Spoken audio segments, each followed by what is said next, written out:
donc on va avoir en fait des cases qui vont se dessiner de plus en plus précisément en fonction du nombre de données qu'on a, du nombre d'utilisateurs qu'on a. Et vous allez rentrer dans un certain nombre de ces cases.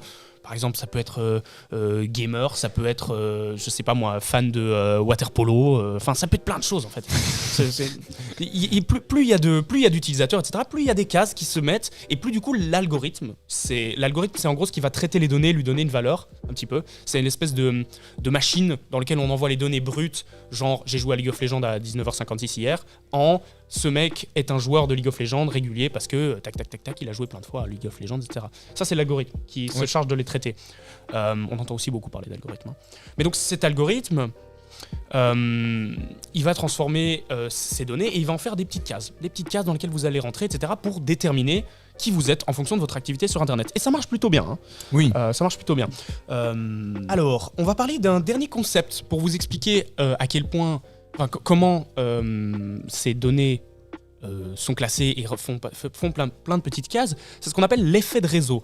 C'est un terme un peu technique, mais on va vous l'expliquer très simplement, ça va être assez simple. Alors, l'effet de réseau, c'est quoi ? Déjà, une idée, toi, je te l'ai expliqué, donc, mais Clyde, une idée de ce que c'est que l'effet de réseau ? Alors, mais je n'en sais absolument rien. Absolument rien. Mais je sens, grâce à mon instinct incroyable, que tu vas me l'expliquer. Oh, exactement. Je suis là pour ça. On explique ici, on explique. Alors, l'effet de réseau, c'est...